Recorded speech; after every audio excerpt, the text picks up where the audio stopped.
This is what's going to guarantee that you make money managing subs as a small contractor. Example one is markup only, how I used to operate. So I bring in a plumber for a bathroom and he charges me $3,500 to perform the work. And I put a 35% markup on that, which is $1,225. So my total of what I'm billing to the client in my budget that I'm providing them is $4,725, and they understand that that is the cost of the plumbing work plus the markup associated with that.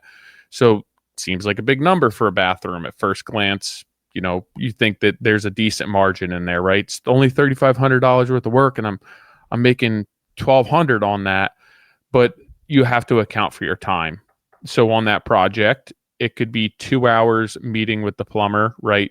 The job's getting started, you're not the job, or even right before the work's about to commence, you got to get in your truck, you got to drive over, meet the plumber, introduce them to the client, go over the job, measure things with them. You spend 2 hours. Work started. It's the day before the plumber's supposed to come rough in the job. You spend 3 hours laying everything out, ensuring everything works with door swings, with casing, everything's centered, the plumbing fixtures all work out, the blocking's installed so that the setbacks are correct based on your finished thickness of tile and board and whatever you're using.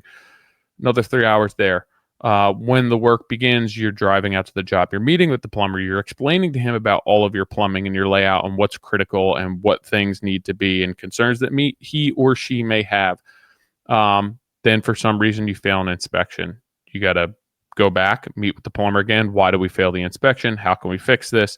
Schedule another inspection. Job's wrapping up. You got prep coming. So you got to drive out to the job, get the fixtures, secure the fixtures, open the fixtures, make sure that everything's there, no missing parts, nothing's damaged, everything works. Got a couple hours there. Then after he's done, you got an hour worth of cleanup, polishing fixtures, making sure that the silicone's done correctly, there's no leaks, everything's buttoned up underneath, nothing's sloppy, all the glues are joint, all that stuff, right? So 11 hours that you've spent, 10 hours, whatever it is, conservatively, and that's assuming that there's no issues, nothing goes sideways. So say you value your time or a super's time, $100 an hour, that's $1,100 in labor alone, $1,000 in labor alone. So that $1,225 markup, you covered the cost of labor, didn't really profit on that labor, and it leaves you either $125 or $225 to cover your insurance, the admin, wear and tear on your vehicle, driving back and forth, risk, overhead,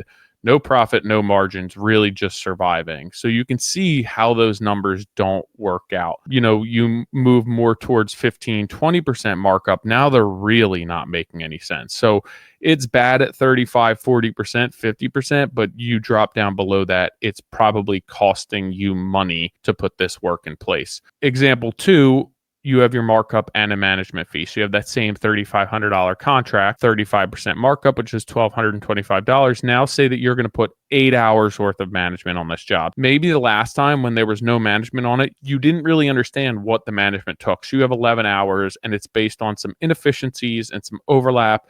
And you just didn't put yourself in a corner of saying, we have 8 hours of management on this job for the plumber. We need to get this done. So now that we put that number in, we can back up against that. We can realize when we're spending too much. If we're spending too much, why is it? Is it because the plumber? Is it because the client? Is it because an existing condition? Are we able to capture some sort of a change order because something isn't according to what we assumed in the spec that we wrote? Did they change a fixture out last minute? Did they add another fixture, a different type of valve? All of that, now we're backing ourselves into that number. So we're saying we have 8 hours. So that's going to tell us that we're not going to spend 9 hours, right? We're going to make sure that we don't spend more than 8 hours because that's all that's budgeted for. And if we do, we can now capture money potentially by determining why we went over that. And if that's something that we should, that should be coming at a cost to us, at a cost to the client, or a cost to the plumber.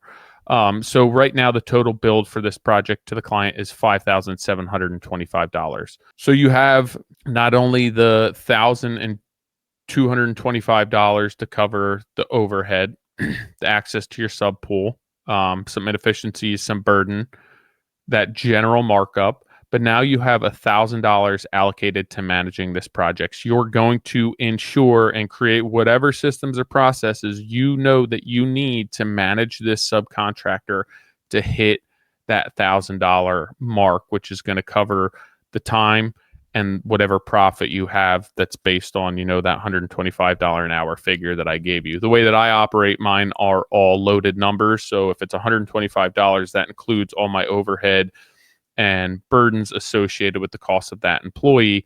I don't have a plus on top of that. So that would all be accounted for in my rate. This is the easy part, right? You understand the numbers. You're $1,000 more than when you didn't add this in. So if you are applying that to multiple trades, this job could be $3,000. It could be $5,000 more. The bigger the job, the easier it is to, I guess, amortize these costs and justify these costs for clients. But we're small contractors. We don't have huge jobs. They're not huge numbers. So how are you justifying an extra $1,000, $2,000, $3,000 on a job that's only 20 grand, 25 grand? This is where the marketing comes in. This is where the sales comes in. This is where you understanding the value associated with that number and what your markup actually covers. This is what's going to guarantee that you make money managing subs as a small contractor. Again, if you're doing $200,000 subcontracts, that's one thing. A little bit easier to make money on them. There's some overlap in management. You're managing multiple trades at a time, so you're not specifically going out to one job to manage one sub trade. You can't overlap subs on a smaller project. So there's costs associated with these jobs that do not make them cheap to execute, but we want to execute them inexpensively to please our clients, and because we don't understand the numbers and the cost and the downtime and the inefficiencies and the burden associated with these projects. So when people are pricing this out and bidding this, you now have $3,000 on a $20,000 job where a client's going to say, well, yeah, this guy's $3,000 left, so why wouldn't I go with him? It's the same project, assuming same specs, all that. So this is where this transparency, this budget, all these numbers explaining that you have the separate markup for management, the separate labor line item for management, that you have the separate overhead and what that's covering. This is where it's up to you to sell these projects and to sell the value. And the easy part, we figured that out. It's knowing our numbers, right? And now the hard part is marketing and selling the value to the clients and the right clients. So here's what I do to explain it. Again, the 35% markup, it's going to cover access to my network. I have a really strong relationship with my subs.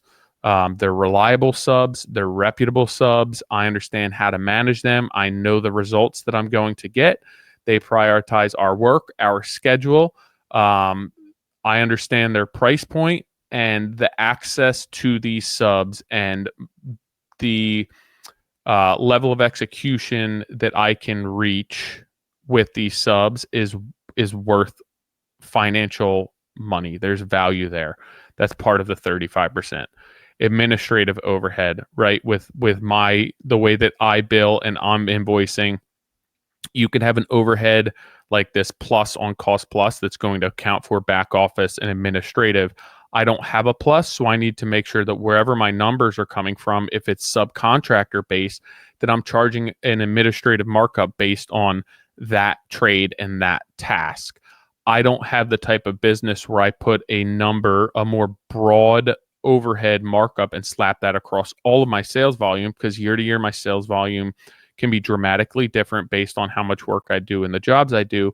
So I would rather understand what that overhead looks like and that markup according to each individual trade or managing them. So I know that my markup there is going to cover the administrative and the overhead associated with these job costs, rather than saying that's just the overhead of my entire business, because it might be different from year to year. So that's where I put these numbers, and that makes up my number, but it's attributed specifically to this task, and it's not a broader overhead that I'm putting across my entire company, because I want to charge for each job specifically.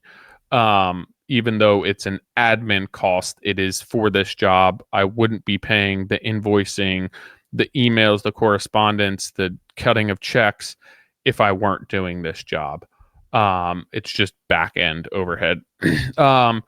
it also accounts for the risk, right?